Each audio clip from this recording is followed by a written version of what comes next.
tafakur sesaat bagi orang arif billah itu lebih baik daripada salat abidillah selama 1000 tahun.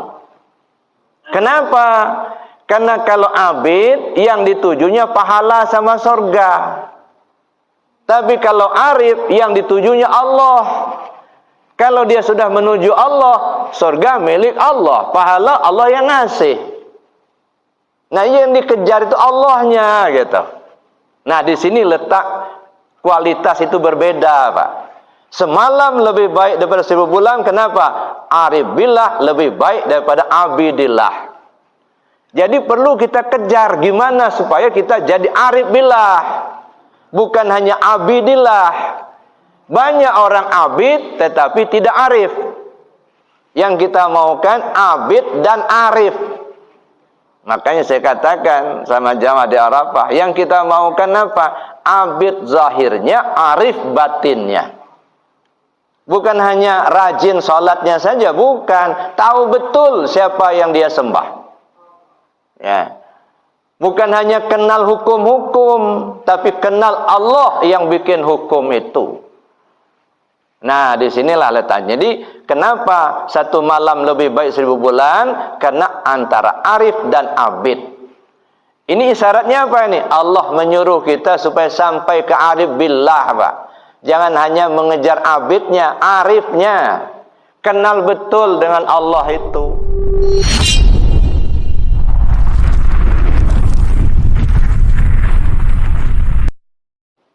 Yang saya hormati Bapak Pengurus Masjid Al-Halim beserta Bapak-bapak para penyesepuh, dan yang saya hormati Bapak-bapak, para ibu-ibu, para jamaah rahimakumullah.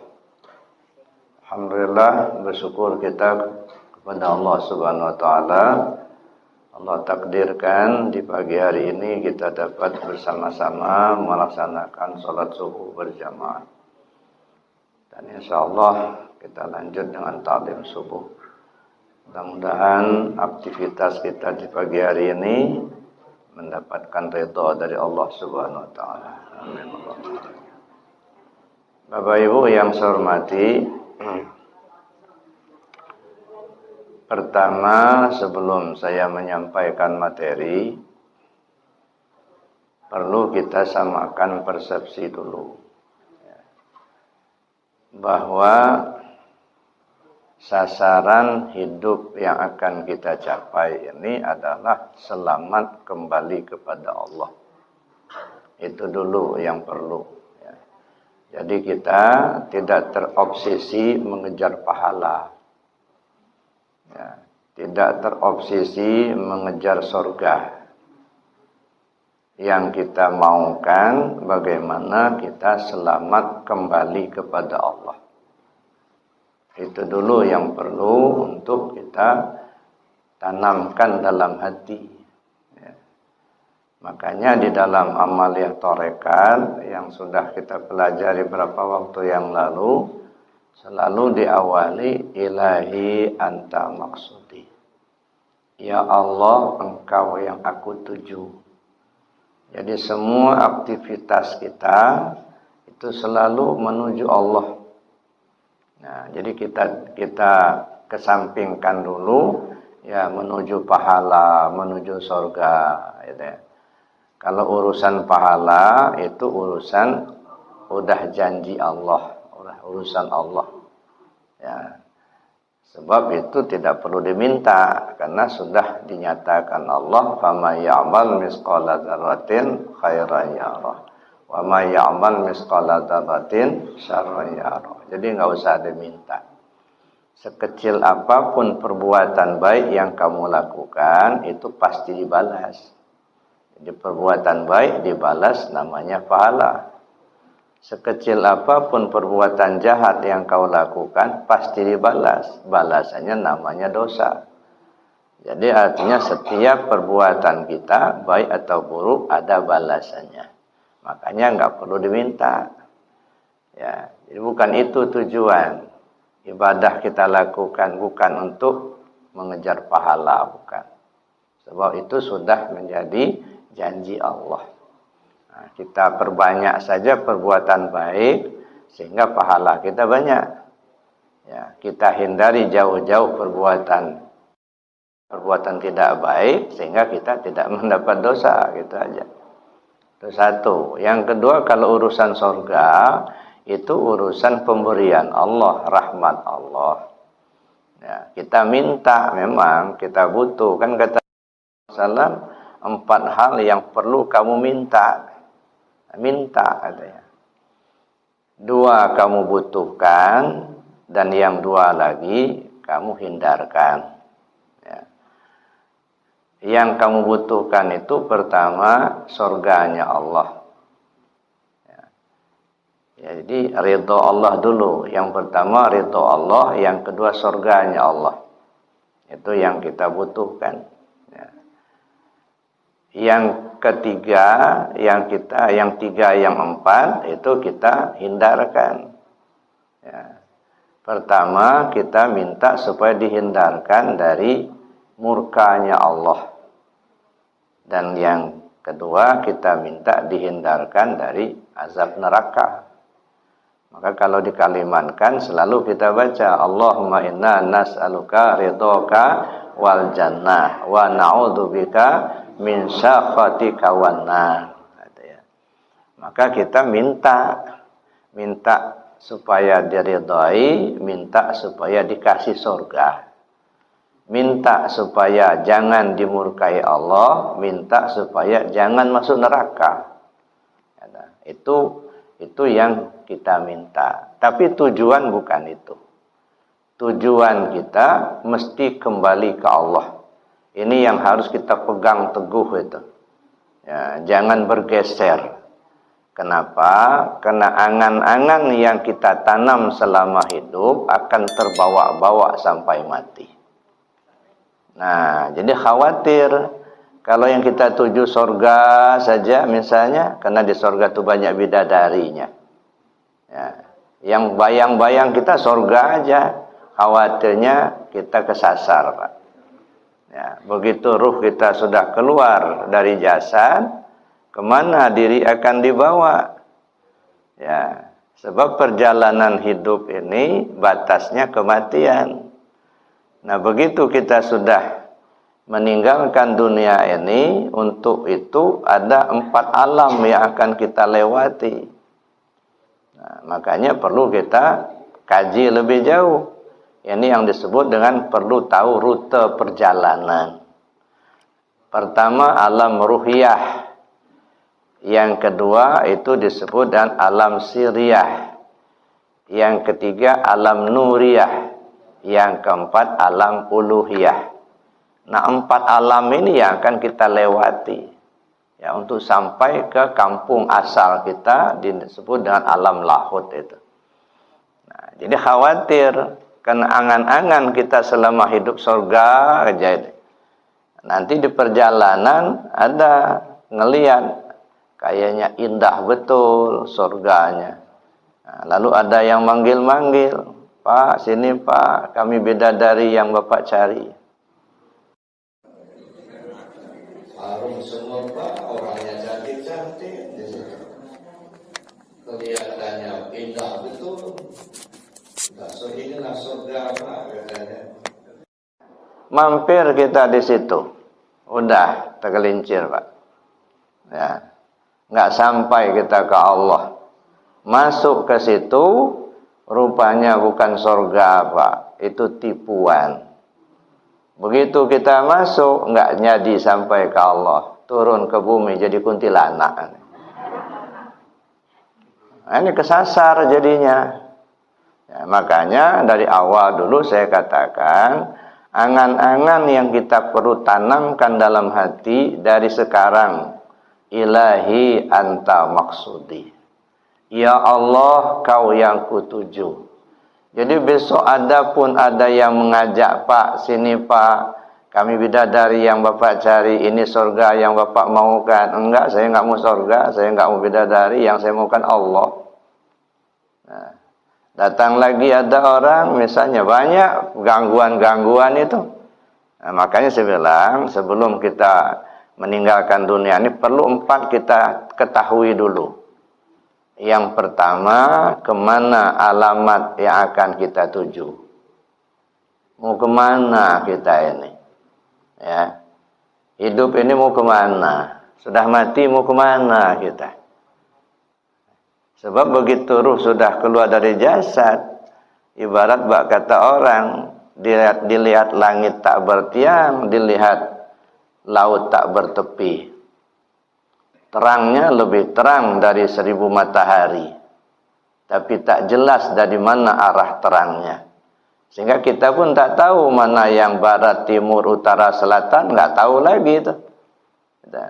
Kemana diri akan dibawa? Nah, kalau nggak jelas alamatnya, kesasar itulah.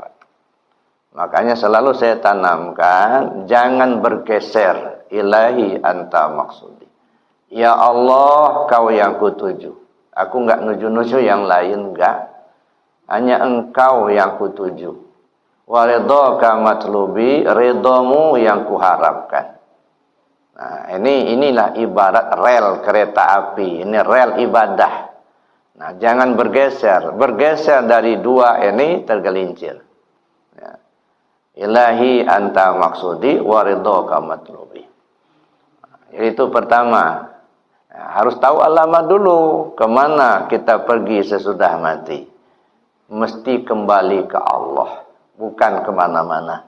Ya, ini yang harus kita tanamkan dari sekarang. Yang kedua, kita perlu tahu rute jalan yang akan kita lewati. Itu 4 tadi. Pertama disebut alam ruhiyah, yang kedua alam siriyah, yang ketiga alam nuriyah, yang keempat alam uluhiyah. Ibarat perjalanan dikatakan terjal, sangat terjal. Gangguannya luar biasa. Jadi kalau kita tidak pahami dari sekarang, nggak ada pedoman, Pak. Ya, akhirnya apa? Cepat tergelincir. Nah, maka ini 4 alam ini perlu diketahui terlebih dahulu. Dan yang ketiga, perlu siap kendaraan yang akan ditumpangi. Mana kendaraannya? Ya. Nah, kendaraan ini kalau dalam bahasa ibadah namanya zikir. Kendaraan. Salat zikir, puasa zikir, zakat zikir, haji zikir. Itu disebut dengan kendaraan. Nah, dari sekian banyak zikir, afdalul zikir fa'lam annahu la ilaha illallah. Nah, inilah kendaraannya. La ilaha illallah. Nah, itu kendaraan. Kendaraan yang paling kencang itu la ilaha illallah. Maka ini yang harus kita pakai. Nah, tapi ibarat pesawat, ya, kita harus jadi pilot sendiri, Pak. Nggak ada pilot yang lain. Ini pesawat kita dan kita harus jadi pilotnya, bukan numpang lagi. La ilaha illallah itu kalimatnya, isinya apa? Bagaimana cara memakainya? Dan bagaimana cara menempatkannya. Nah, ini perlu kajian yang lebih jauh gitu ya. Dan yang keempat, baru kita siapkan bekal yang akan kita bawa. Bekal itu apa? Kebaikan yang kita perbuat selama hidup. Ya, kebaikan. Maka tanamkan, lakukan semua kebaikan sekecil apapun. Sehingga bermanfaat untuk diri kita dan untuk orang lain. Khairun nas anfa'uhum linnas. Manusia terbaik adalah manusia yang banyak memberi manfaat buat orang lain. Nah, maka kita berlomba-lomba bagaimana supaya hidup kita ada manfaatnya buat orang lain, Pak. Jangan nyusahin orang gitu. Nah, tapi ada manfaatnya. Jadi 4 inilah yang kita siapkan dulu. Pertama, harus tahu arah, tahu tujuan, kemana kita pergi sesudah mati. Yang kedua, kita tahu rute jalan yang akan kita lewati. Yang ketiga, punya kendaraan yang akan ditumpangi. Dan yang keempat, punya bekal yang akan dibawa mati. Ini mendesak, Pak. Kenapa saya kata mendesak? Karena ibarat jamaah kita ini sudah jamaah asar. Sebentar lagi nunggu matahari tenggelam, Pak. Jadi nggak ada lagi kesempatan kita berleha-leha, enggak. Ada. Jadi nggak ada kesempatan kita untuk ketawa terbahak-bahak. Makanya kata orang tasawuf, kalau orang paham hidup ini banyak nangis daripada ketawa. Tapi kita ini dengar ceramah aja kepinginnya yang banyak ketawa, gitu. Ya, makanya walaupun ribuan kali dengar ceramah, tapi nggak ada perubahan. Kenapa? Iyyakum wad-dhahka fa innad-dhahka tumitul qalba. Hindari olehmu banyak ketawa, karena banyak ketawa membuat hatimu mati. Nah, jadi kalaupun kita banyak dengar ceramah, tapi kalau hati kita mati, sama saja menyuapin orang tidur, Pak. Ya, berpiring-piring nasi yang kita suapin, tapi nggak ada yang masuk, karena orang tidur disuapin. Makanya walaupun berulang-ulang banyak dengar ceramah, tapi nggak ada perubahan. Nggak ada yang masuk ke hati kita. Ya. Kenapa? Yang kita maukan itu terbahak-bahak, ketawa-ketawa, gitu ya. Nah, maka oleh karena itu kita perlu untuk mempersiapkan diri. Ya. Salah satu diantaranya itu adalah arah kemana arah hidup ini. Ya. Arah hidup ini harus menuju Allah. Baik Bapak Ibu yang saya hormati, makanya setiap syariat itu mesti ada hakikat. Nah, kita ini kadang-kadang terpaku dengan syariat, tetapi lupa mencari hakikat. Ya, kita ini hanya banyak melihat kulit, tapi lupa mencari isi. Nah, jadi ketika kita baca Al-Quran, itu maknanya berlapis, Pak. Ya, semakin dalam kita pahami, semakin bermanfaat bagi kehidupan kita. Semua syariat mesti ada isi. Salat syariat ada isinya, ada hakikatnya. Puasa syariat ada isinya, ada hakikatnya. Nah, maka kita perlu cari. Oleh karena itu pada kesempatan ini mari kita lihat puasa dalam perspektif tasawuf. Bagaimana kita mengenal Allah lewat puasa. Nah, jadi kita kenal dulu Allah itu, Pak. Mengenal Allah ini tentu harus kita lengkapi. Bukan hanya kenal Tuhanmu, namanya Allah, itu nama. Ya. Yang kita sembah itu bukan nama. Yang kita sembah itu zat yang bernama Allah. Jadi kalau kita ingat Allah, ingat yang punya nama. Nama itu sebutan. Ya. Allah sebutan. Apakah kalau kita sebut nama Allah, Allah itu enggak ada? Ya enggak, pasti ada juga. Ya. Jadi walaupun kita tidak menyebut namanya, Allah tetap ada. Gitu. Maka disebut nama, ingat sama yang punya nama. Gitu. Nah, bagaimana kita mau ingat yang punya nama kalau kita belum mengenal siapa yang punya nama itu? Maka kita perlu mengenalnya. Contohnya aja meja, Pak. Ini meja. Meja itu kan nama. Apakah kalau kita tidak menyebut meja ini enggak ada? Ada. Walaupun tak disebut meja. Jadi kalau begitu disebut meja, nah terpaham kita apa yang disebut meja itu. Ada. Kalau kita katakan asyhadu alla ilaha illallah wa asyhadu anna muhammadar rasulullah, aku bersaksi tak ada Tuhan selain Allah, aku bersaksi Muhammad utusan Allah, itu kan kalimatnya. Apakah kalau kita tidak menyebut kalimat itu kita tidak bersaksi adanya Allah? Enggak juga. Walaupun tidak disebutkan kalimat itu, bagi orang yang sudah paham, dia tetap menyaksikan adanya Allah. Nah begitu juga ini, walaupun tidak disebut meja, begitu kita ngelihat tahulah kita, oh itu meja, gitu. Ya, makanya bagi orang yang sudah paham, fa aina ma tuwallu fasamma wajhullah. Kemanapun kau menghadap, di situ wajah Allah. Ya, apapun yang kita pandang terlihat adanya Allah. Nah ini dulu yang perlu kita kejar, Pak. Mengenal itu dulu.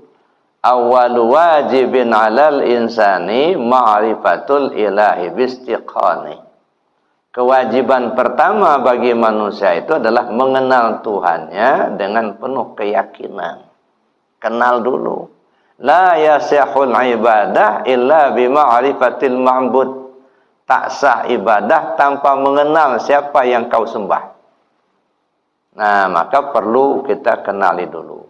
Baik, kita lihat bagaimana mengenal Allah lewat puasa.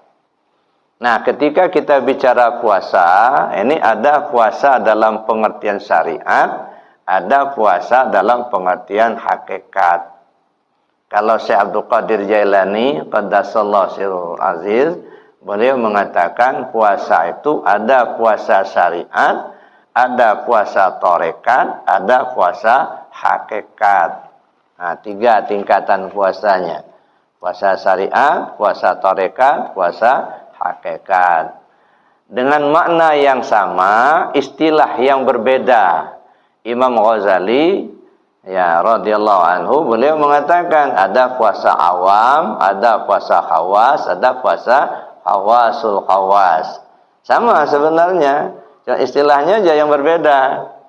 Kalau Imam Ghazali mengatakan puasa awam, puasa khawas, puasa khawasul khawas. Kalau Sultan Aulia mengatakan puasa syariat, puasa tarekat, puasa hakikat. Apa itu puasa syariat? Puasa syariat menahan makan minum mulai terbit fajar sampai terbenam matahari. Itu puasa syariat yang wajib selama Ramadan. Ya, di siang hari bulan Ramadan mulai terbit fajar sampai terbenam matahari. Jadi kita puasa itu bukan selama bulan Ramadan, bukan. Hanya di siang hari di bulan Ramadan. Malamnya enggak. Makanya niatnya setiap kali akan puasa. Besok kita akan puasa. Malamnya niat, sengaja aku puasa besok hari. Nanti besok malam kita niat lagi. Besok akan puasa. Kenapa? Karena besok kita belum tentu puasa. Mungkin kita di musafir. Mungkin ibu-ibu ada yang halangan. Kan? Ya. Maka tidak sah puasanya kalau niat global. Sengaja aku puasa selama bulan Ramadan karena Allah Ta'ala. Karena kita puasa bukan selama bulan Ramadan. Karena malamnya kita makan kok. Yang kita puasakan mulai terbit fajar sampai terbenam matahari. Selesai Ramadan, selesailah puasa syariat yang wajib. Dah selesai. Apakah puasanya sudah selesai? Belum. Itu puasa syariat yang selesai gitu. Lanjut puasa tarekat. Apa itu puasa tarekat? Menahan anggota tubuh dari melakukan yang dilarang dan yang diharamkan oleh Allah. Nah, jadi yang ditahan itu anggota tubuh. Anggota tubuh zahir ini ada 8. Mata, telinga, hidung, mulut, tangan, kaki, perut, dan kemaluan. Ini anggota tubuh zahir. Anggota tubuh batin ada 7 yang disebut dengan lataifatus sab'ah, latifah 7. Latifah qalbi, latifah ruhi, latifah sirri, latifah khafi, latifah akhfa, latifah nafsun natiqah, dan latifah kullu jasad. Ini namanya anggota tubuh batin. Nah, jadi yang ditahan itu menahan anggota tubuh zahir dan batin dari melakukan yang diharamkan dan yang dilarang oleh Allah. Nah, yang diharamkan apa? Iri, dengki, hasud, itu diharamkan.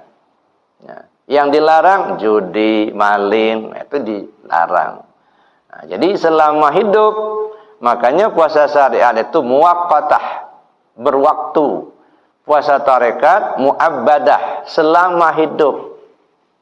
Nah, jadi makanya ada orang puasa tapi dia berbuka. Puasa secara syariat, makan minum ditahan, tapi berbuka secara tarekat, judi, bohong. Perut ditahan-tahan, tak makan, tak minum. Tapi mulut bohong. Nah, kemudian iri, dengki. Itu batal puasa tarekatnya. Makanya banyak orang puasa tapi berbuka. Puasa secara syariat tapi berbuka secara tarekat. Nah, jadi puasa tarekat itu muabbadah seumur hidup. Jadi keberhasilan kita dalam berpuasa secara syariat memberi kemampuan kepada kita untuk berpuasa di tingkat tarekat. Nah, lalu yang ketiga ada puasa hakikat. Nah, kalau puasa hakikat ini sepanjang masa. Mulai dari alam lahud hingga turun ke alam nasut hingga kembali lagi ke alam lahud. Apa itu? Menahan hati untuk tidak terpaut kepada apa dan siapa kecuali kepada Allah saja. Nah, ini selama-lamanya, Pak. Cuman kita ini selalu diganggu oleh nafsu kita, diganggu oleh iblis, diganggu oleh dunia. Maka kita ini ya datang ke bumi ini kan untuk diuji oleh Allah. Yang ujinya siapa? Ada 4 alat uji. Yang ujinya itu iblis. Ya, jadi iblis itu sengaja diciptakan untuk menguji kita. Kalau boleh dikatakan ini kawan bermain. Jadi iblis itu ya ibarat bukan musuh, Pak. Kawan bermain. Ibarat orang main bola, ya. Kalau ada kawan bermain, lawan bermain, misalnya ada kesebelasan Lampung dengan kesebelasan Jakarta, main bola kaki. Ya. Sekali tendang sama orang Lampung, masuk ke gawang orang Jakarta. Ya, sampai berakhir, nggak ada gawang yang masuk ke gawang Lampung. Nah, yang menang siapa? Lampung yang menang. Kenapa? Karena bola sudah masuk ke gawang Jakarta. Sedangkan gawang Lampung nggak jebol. Nah, yang menang siapa? Lampung. Kenapa dikatakan menang? Ada lawan main, Pak. Coba kalau nggak ada lawan main. Pagi-pagi bangun subuh kita selesai lari-lari ke lapangan tendang bola sendirian. Menang nggak? Enggak, siapa lawannya? Biar 100 kali kita nendang bola masuk ke gawang tapi nggak ada lawan, nggak menang, Pak, nggak ada lawan. Nah, dikatakan menang itu kalau ada lawan. Nah, jadi iblis itu lawan bermain atau kawan bermain. Cuman kita ini kalah terus, ya, ada masalahnya. Banyak kalahnya daripada menangnya. Nah, tapi begitu kita menang, ya, kita bersyukur kepada Allah. Terima kasih iblis, kamu sudah jadi lawan bermain saya. Saya menang. Nah, ini nggak kalah terus. Nah, begitu azan subuh banyak yang narik selimut ketika bangun. Nah, kalah dia. Jadi bagaimana terpaut hati hanya ke Allah saja. Nggak nyangkut lagi hati ini. Tak tersangkut dengan harta, tak tersangkut dengan jabatan, tak tersangkut dengan pahala, enggak tersangkut dengan sorga, enggak tersangkut ke Allah aja. Nah, ini yang lebih sulit, maka disebut dengan oleh Imam Ghazali itu khawasul khawas. Ya, puasa orang istimewa. Enggak semua bisa nyampai ke situ. Walaupun diharapkan semuanya bisa nyampai ke situ, diharapkan. Tapi kenyataannya banyak yang enggak nyampai ke situ, gitu. Nah, kita berharap bisa sampai ke situ. Jadi Bapak Ibu yang saya hormati, ini puasa. Nah, jadi puasa itu ada syariat, tarekat dan hakikat. Nah, dalam kita memasuki bulan Ramadan ini ada beberapa tarmen, ya, yang kita lewati. Yang pertama, sumu liru'yatihi waqtiru liru'yatihi. Berpuasalah kamu karena melihat bulan dan berbukalah kamu karena melihat bulan. Hilal sudah terlihat, wajib puasa. Nanti di akhir Ramadan hilal sudah terlihat, kita berbuka. Itu satu termen, ya, yang kita lewati. Jadi berpuasa karena melihat bulan, berbuka karena melihat bulan. Yang kedua, melaksanakan puasa itu sendiri. Ini yang kedua. Yang ketiga, ada momentum yang disebut dengan Lailatul Qadar. Nah, ketemu Lailatul Qadar. Ya, dalam Lailatul Qadar itu turunlah Al-Quran. Inna anzalnahu fi lailatul qadri. Sesungguhnya kami telah turunkan Al-Qur'an di malam Al-Qadar. Wa ma adraka ma lailatul qadri? Tahukah kalian apa itu malam Al-Qadar? Lailatul qadri khairum min alfi syahrin. Malam Al-Qadar itu lebih baik daripada 1000 bulan. Masya Allah. Ya, makanya sholat 2 rakaat di malam Al-Qadar, ya, pahalanya lebih baik daripada sholat 2 rakaat setiap malam selama 1000 bulan. Nah, kualitasnya beda. Mengapa bisa terjadi begitu? Nanti kita lihat. Nah, sesudah kita melewati malam Al-Qadar, Lailatul Qadar, ada momentum tersendiri disebut bayar zakat, zakat fitrah. Setelah bayar zakat fitrah, masuklah kita Idul Fitri. Nah, ini momen-momen yang perlu kita kaji. Yang pertama melihat bulan, yang kedua berpuasa, yang ketiga malam Al-Qadar, yang keempat bayar zakat, yang kelima Idul Fitri. Nah, secara syariat apa itu melihat bulan? Hilal yang timbul di awal bulan. Nah, makanya setiap tanggal 29 Sya'ban itu pemerintah kita mengerahkan tim untuk ru'yatul hilal. Lalu kemudian diadakan sidang isbat, menetapkan ada yang ngelihat enggak? Ada beberapa saksi begitu. Nah, begitu sudah terlihat, besok diumumkan wajib puasa. Kalau enggak ada yang melihat, nah nanti Syaban cukupkan 30 hari. Berarti besok belum puasa, lusanya puasa. Nah, begitu juga Ramadan. Tanggal 29 Ramadan, pemerintah mengerahkan tim di seluruh Indonesia untuk ru'yatul hilal. Begitu hilal terlihat, nah besok berbuka. Ya, lebaran kita. Dari seluruh tim tak ada yang melihat hilal umpamanya, maka besok tetap puasa, lusanya berbuka. Nah, ini namanya melihat hilal secara syariat. Tapi apa itu hilal secara hakikat, secara ma'rifat? Bulan, mana bulan? Kalau secara syariat kan bulannya di langit sana, maka pakai teropong kita lihat. Mana bulan? Nah, ini bulan. Diri kita ini ibarat bulan, Pak. Ya. Begitu hilal sudah terhilal itu apa? Anak bulan. Apa anak bulan di diri kita? Ya. Sudah sadar kita kalau kita ini ada. Sudah tahu kita kalau kita ini melihat, mendengar. Sudah tahu kalau kita ini hidup. Ini sudah menyadari dalam bahasa syariat dewasa. Sudah dewasa. Nah, begitu hilal sudah terlihat, ya, sudah paham kita. Diri kita ini ada, kita ini hidup, kita ini melihat, kita ini mendengar, kita punya kuasa, punya keinginan. Tahulah kita itu. Nah, begitu kita sudah tahu itu, sadar itu, maka lakukan puasa. Apa puasa? Menahan. Ya, kalau di syariat ya puasa tadi mulai terbit fajar sampai terbenam matahari.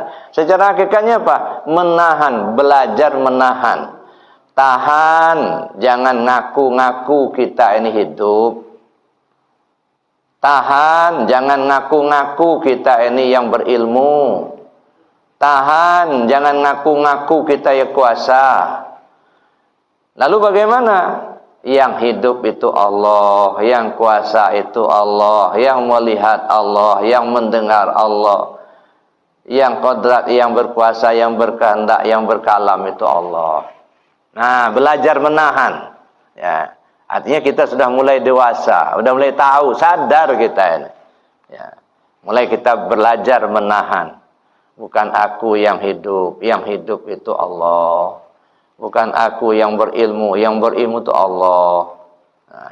Nah, setelah kita menahan, belajar menahan itu, maka timbullah yang disebut Lailatul Qadar.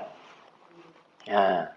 Apa Lailatul Qadar? Lailah itu malam, Qadar itu penentuan. Nah, kalau sudah bicara malam, apa yang terbetik di pikiran kita kalau sudah bicara malam? Gelap.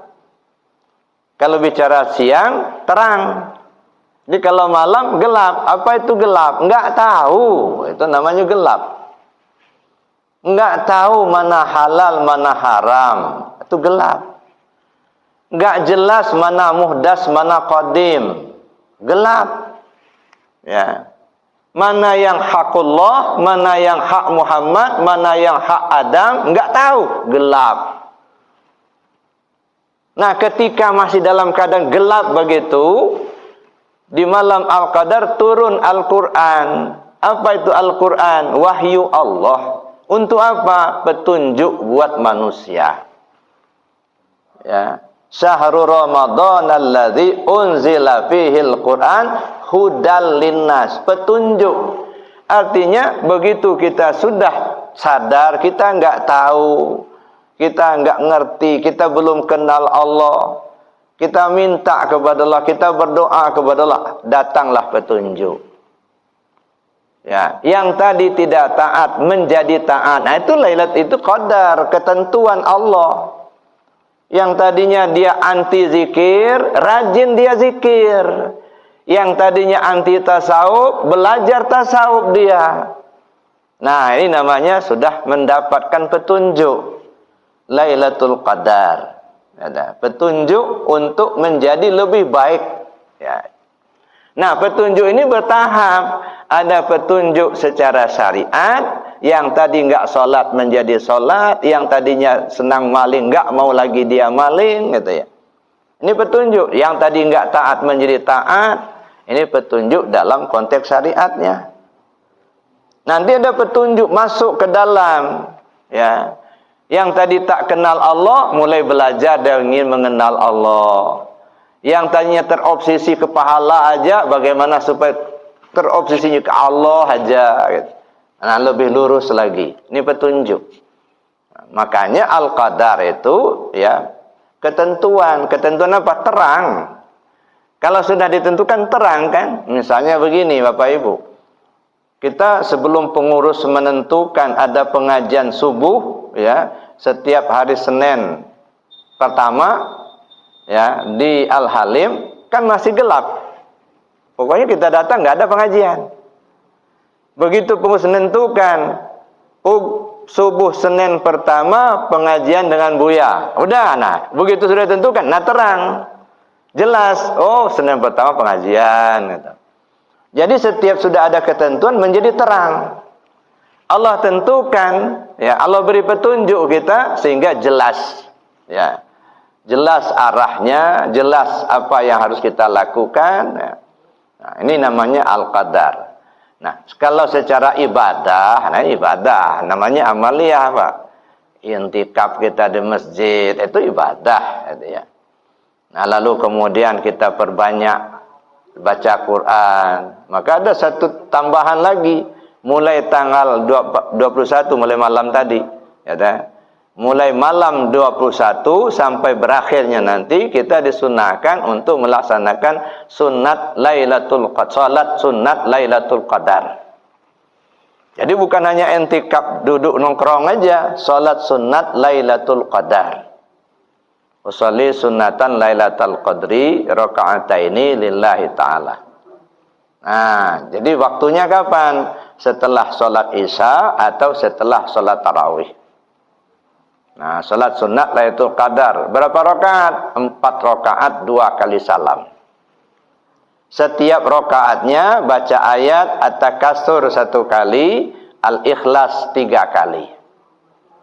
Alhaakumut takatsur 1 kali, qul huwallahu ahad sampai akhirnya 3 kali. Setiap rakaatnya. Nah, ini namanya salat sunat Lailatul Qadar. Itu ibadah.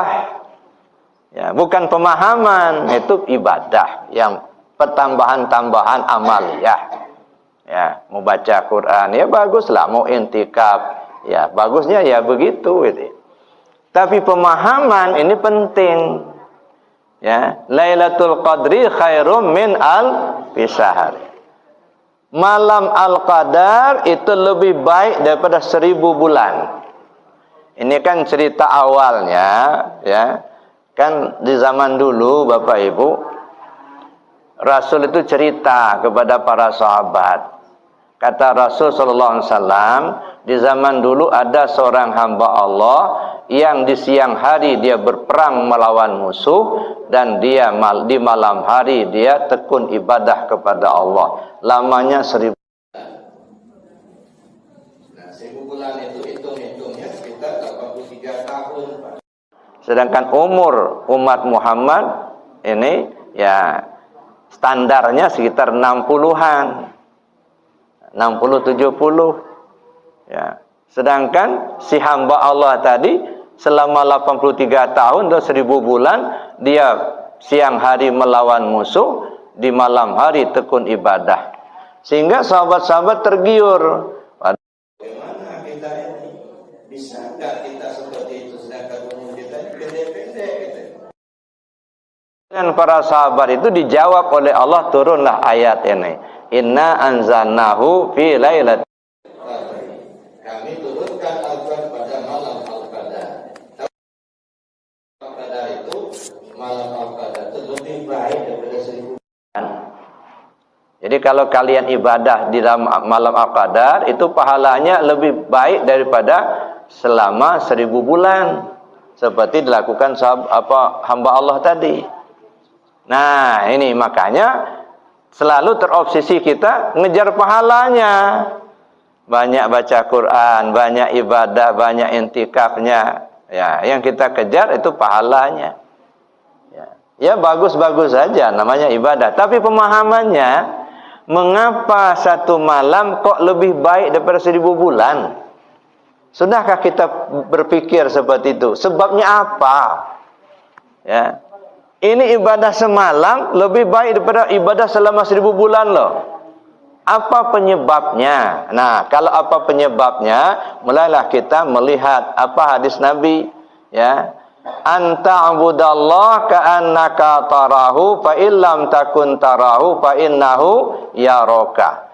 Kamu sembah Allah seolah kau melihat Dia. Kalau kau belum bisa seperti itu, paling tidak kau yakini kau dilihatnya. Oh, kalau begitu ada dua pola ibadah. Ada pola ibadah seolah melihat Allah. Ini namanya ibadah orang arif billah, yang sudah ma'rifat kepada Allah. Ada pola ibadah abidillah, seolah dilihat. Merasa dilihat, merasa diperhatikan, merasa didengar. Walaupun kita belum mengenal Allah dengan sempurna, tapi yakin Allah melihat kita, yakin Allah mendengar kita. Ini namanya ibadahnya abid. Nah, kalau yang pertama tadi ibadahnya orang arif, arif billah. Bedanya apa? Al-abid sayyarun ilal jannah, wal arif tayyarun ilal qurbah. Orang abid yang rajin ibadah ibarat jalan kaki menuju surga. Orang arif terbang menuju Allah.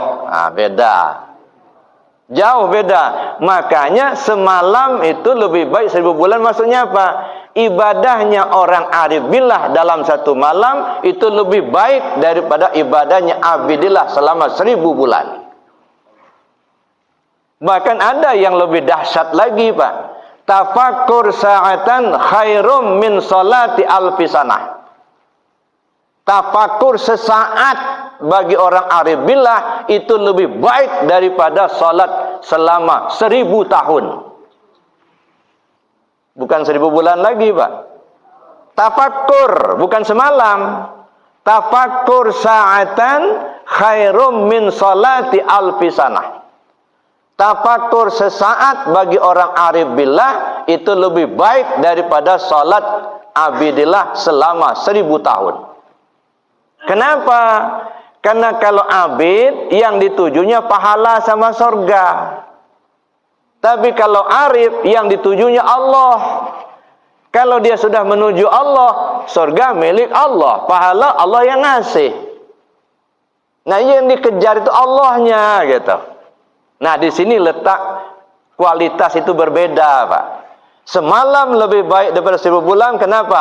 Arif billah lebih baik daripada abidillah. Jadi perlu kita kejar gimana supaya kita jadi arif billah. Bukan hanya abidillah.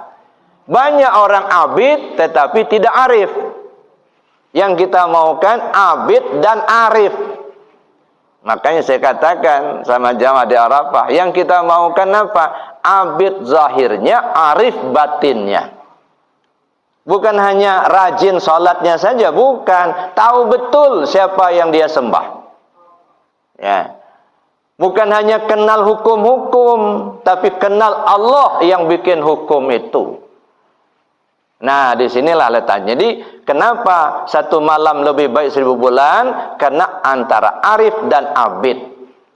Ini isyaratnya apa ini? Allah menyuruh kita supaya sampai ke arif billah, Pak. Jangan hanya mengejar abidnya, arifnya. Kenal betul dengan Allah itu.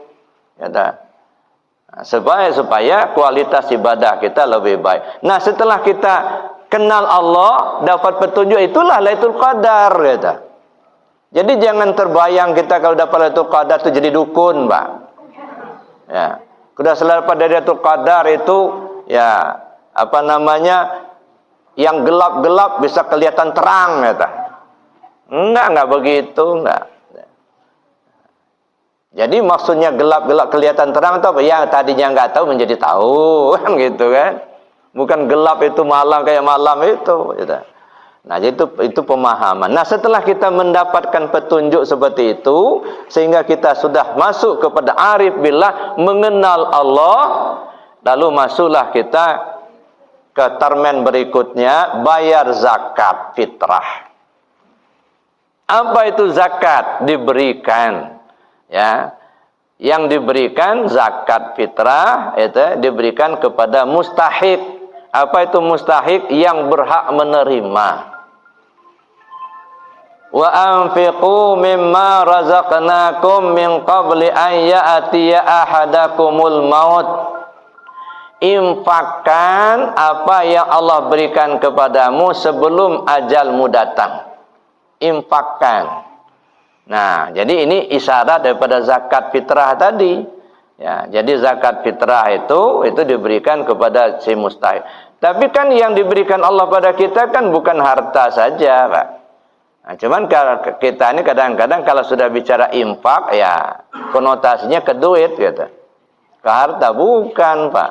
Wa anfiqu mimma razaqnakum. Infakkan apa yang telah kami berikan kepadamu. Serahkan lagi.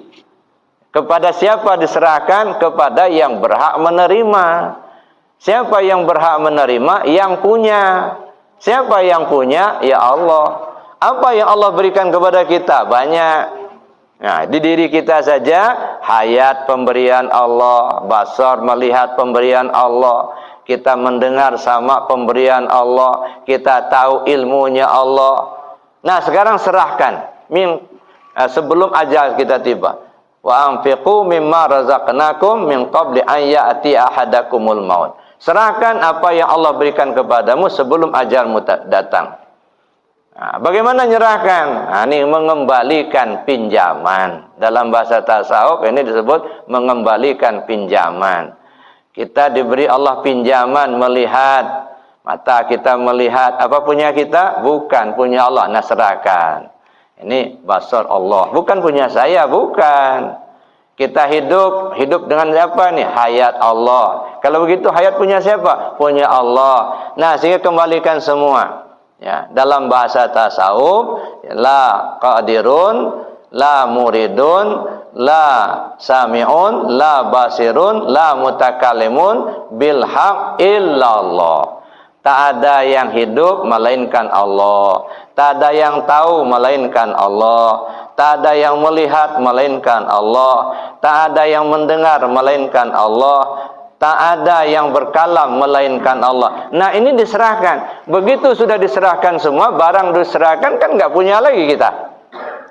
Saya pinjam uang misalnya 100.000 di Pak Rapto, ya, dikasih, saya pegang, ada sama saya. Lalu kalau saya kembalikan, begitu saya kembalikan, diambil sama beliau, nggak ada lagi di tangan saya. Kenapa? Karena saya sudah kembalikan. Ya. Kalau masih ada di tangan saya, berarti belum dikembalikan. Nah, begitu juga kalau kita sudah serahkan kepada Allah, nggak ada lagi kita. Makanya dikatakan dalam hadis qudsi, nah, ketika hambaku telah gemar melakukan yang nawafil, kata Allah, maka mata yang ia gunakan untuk melihat itu mata aku itu. Telinga yang ia gunakan untuk mendengar, itu telinga aku. Tangan yang ia gunakan untuk berbuat, itu tangan aku. Kaki yang ia gunakan untuk berjalan, itu kaki aku. Punya Allah. Nah, kita nggak punya lagi. Nah, ketika kita sudah nggak punya apa-apa, maka masuklah disebut Idul Fitri. Kembali fitrah. Apa fitrah? Datangnya dari Allah, pulang kepada Allah. Itu yang disebut inna lillahi wa inna ilaihi raji'un. Gitu. Maka Idul Fitri itu sebenarnya kembali ke Allah. Nah, cuman kan kadang-kadang dipelesetkan. Idul Fitri itu katanya kembali makan pagi. Ada? Sebab Id itu kembali, putur itu makan pagi. Nah, kalau selama siang hari Ramadan kita nggak boleh makan pagi, begitu sudah 1 Syawal kembali makan pagi lagi. Maka disebut Idul Fitri. Nah, ini pelesetan. Ya. Jadi Idul Fitri yang hakikat itu kembali ke Allah. Ya. Jadi begitu kita sudah masuk 1 Syawal, kembali ke Allah. Nah, mulai terpakailah oleh kita untuk selanjutnya. Jadi yang dikembalikan itu apa? Sifat kita. Sifat yang dikembalikan. Ya. 7 sifat. Qadrat, iradat, ilmu, hayat, sama, basar, kalam. Nah, ini kembalikan. Yang dikembalikan apa? Sifat. Nah, makanya qadrat Allah, ilmunya Allah, hayatnya Allah, basarnya Allah, iradatnya Allah, kalamnya Allah. Kita nggak punya lagi. Tapi yang dikembalikan baru sifat, Pak. Lanjut mulai Syawal, Zulqa'dah sampai Zulhijjah. Begitu masuk Zulhijjah, ya, kita lakukan yang disebut dengan Idul Kurban. Nah, kita melaksanakan penyembelihan hewan kurban. Apa itu? Maksudnya mengembalikan nyawa. Ruh kita kembalikan ke Allah. Nah, setelah kembali semua, maka disebut haji namanya. Ya. Wukuflah di Arafah, berhenti di situ, udah nyampailah di situ. Ya. Kapan nyampainya? Ketika 9 Zulhijjah. Nah, 9 Zulhijjah pelaksanaan wukuf di Arafah. Berhenti kepada Allah. Makanya kenapa harus tanggal 9? Karena hati kita itu lapis 9, Pak. Ya. Jadi 9 lapis hati kita ini. Inilah perjalanan hidup kita itu. Banaitu fi jawfi Adam qasran wa sammaituha sadran.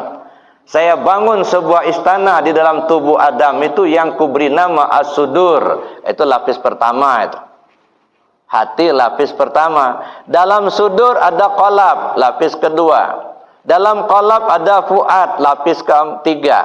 Dalam fuad ada saqab, lapis keempat. Dalam saqab ada lubban, lapis kelima. Dalam lubban ada sir, lapis keenam. Dalam sir ada sirusir, lapis ketujuh. Dalam sirusir ada nur, lapis kedelapan.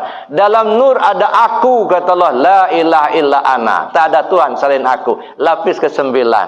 Nah, ke sana kita menuju, Pak. Ke lapis ke-9. Makanya haji mesti tanggal 9. Ini juga isyaratnya kenapa di tanah Jawa itu ada wali songo, wali 9. Bukan di tanah Jawa itu cuma ada 9 orang wali, bukan ribuan wali Allah tanah Jawa itu, Pak. Ya, cuman isyaratnya pada saat itu 9 orang wali. Ini syarat apa? Kalau sudah lapis ke-9 wali Allah lah itu. Walaupun masih hidup, begitu. Kita ini sudah wali Allah kalau sudah mati, gitu. Kalau masih hidup wali nikah. Ya. Padahal kalau masih hidup kan bisa ngomong, bisa ngobrol. Nah, itu ya. Jadi kalau sudah masuk ke lapis ke-9, itulah perjalanan hidup yang sampai kepada Allah. Nah, jadi puasa itu menuju Allah. Makanya ada hadis as-saumu li wa ana ajzi bihi. Sering orang terjemahkan puasa untuk aku yang membalasnya. Emangnya Allah butuh puasa kita? Enggak ada gunanya bagi Allah tuh puasa kita nih Pak. Allah enggak butuh, enggak. Sedunia orang puasa semua, enggak ada untungnya bagi Allah. Sedunia enggak ada yang puasa, Allah enggak rugi, enggak. Aku yang membalasnya, emangnya kalau sedekah yang balas siapa? Jadi kalau menurut saya bukan puasa untuk aku yang membalasnya. Puasa itu menuju aku. Kalau sudah sampai kepada aku yang jadi balasannya. Bukan surga, bukan pahala lagi Pak. Aku jadi balasannya. Masya Allah, ini yang saya ceritakan dulu sebagai pengakhir. Nah, saya ceritakan dulu, ada seorang raja, saya bilang, ya, ada seorang raja yang kaya raya, yang sangat pemurah. Lalu dia umumkan kepada rakyatnya, wahai rakyatku, mulai hari ini silahkan datang ke istana, mintalah apa yang kalian maukan, saya kasih apapun permintaan rakyat. Berduyun-duyun datang ke istana, ada yang minta duit dikasih, minta perhiasan dikasih, yang minta rumah dikasih, yang minta jabatan dikasih. Bukan dikasih semua, udah dapat kebagian semua. Ada nenek-nenek janda datang, ya. Nenek-nenek udah janda. Nggak tahu di sini ada nggak nenek-nenek janda? Apa kata nenek ini? Tuan Raja, ya, saya mau tanya. Nanya apa? Apa benar semua permintaan rakyat akan dikabulkan sama Raja? Betul. Kamu lihat sendiri. Datang ke sini ada yang minta duit, saya kasih duit. Yang datang minta rumah, saya bikin rumah. Saya kasih rumah. Yang minta jabatan, saya kasih jabatan. Nah, kamu minta apa yang kau maukan? Begini Tuan Raja, saya ini nggak butuh rumah, enggak. Saya nggak butuh duit, enggak. Saya nggak butuh perhiasan, enggak. Saya ini janda Tuan Raja, saya butuh suami.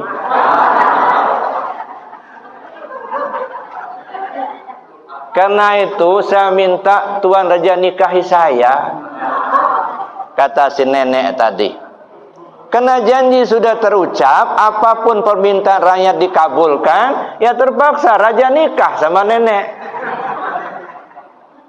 Begitu Raja sudah nikah sama nenek, apa yang dimiliki nenek? Apa yang dimiliki Raja jadi milik si nenek. Istana megah punya Raja, juga punya nenek. Duit banyak punya Raja, punya nenek. Perhiasan beralmari-almari punya nenek juga. Beruntung nenek. Ya. Makanya kalau jadi nenek, jadilah Nelly, Pak. Nenek lincah. Jadi itu. Ya, yang dia mau kan bukan perhiasan, bukan. Bukan rumah, bukan. Yang saya mau kan rajanya. Nah, begitu juga kita nggak butuh surganya, nggak mau pahalanya, yang kita butuhkan Allahnya, gitu. Inilah ilahi anta maksudi. Mudah-mudahan Allah beri petunjuk pada kita. Amin, Allahumma amin. Bapak Ibu yang saya hormati, karena kita dibatasi waktu, saya kira demikian saja yang dapat saya sampaikan. Terima kasih atas perhatiannya. Ya, nanti kalau ada yang mau diskusi, kita diskusikan. Sementara saya akhiri dulu. Assalamualaikum warahmatullahi wabarakatuh. Berkaitan dengan tadi Pak Ustadz menyinggung masalah zakat fitrah. Jadi saya teringat tahun kemarin saya punya cucu 3 orang lahir sebelum Idul Fitri. Kemudian kami ini betul-betul lupa Pak membayar zakat fitrah untuk ketiga cucu kami tadi. Jadi saya punya besan itu 6 harusnya, tapi 1 yang meninggal. Kami semua lupa Pak. Jadi betul-betul terlupakan bahwa kami belum bayar zakat fitrah. Jadi solusinya bagaimana Pak? Apakah bisa kami didobelkan untuk tahun ini untuk ketiga cucu kami, atau solusinya bagaimana Pak? Terima kasih Pak Ustadz atas perhatian Pak Ustadz. Kami ucapkan terima kasih. Wabillahi taufiq wal hidayah. Wassalamualaikum warahmatullahi wabarakatuh. Waalaikumsalam. Saya jawab dulu, nanti lupa. Nah, jadi begini Pak, zakat fitrah ini batasnya sampai khatib naik mimbar. Kalau sudah khatib naik mimbar baca khutbah Idul Fitri, habis masa bayar zakat fitrah. Kalau dikeluarkan sesudah itu jadi sedekah biasa. Ya, nah, karena itu tersangkut dengan Allah, solusinya ya minta ampun aja sama Allah. Nah, nggak ada qada, enggak. Nah, cuma minta ampun sama Allah aja. Nah, apalagi lupa, Pak. Kalau lupa kan nggak ada hukum. Salah kamar juga kalau lupa nggak apa. Namanya nggak tahu kan kita. Salah kamar. Rupanya kamar adiknya rupanya. Yang satu diam pula. Jadi di dalam hadis kan disebutkan diangkatkan pena dari 3 perkara. Pertama, orang lupa sampai dia tahu. Yang kedua, orang tidur sampai dia bangun. Yang ketiga, orang gila sampai dia sembuh. Nah, jadi kalau makan di bulan Ramadan ini, di puasa ini, misalnya pulang nanti makan, ya, tapi lupa, nggak apa-apa. Jadi makan minum itu tidak membatalkan puasa, Pak.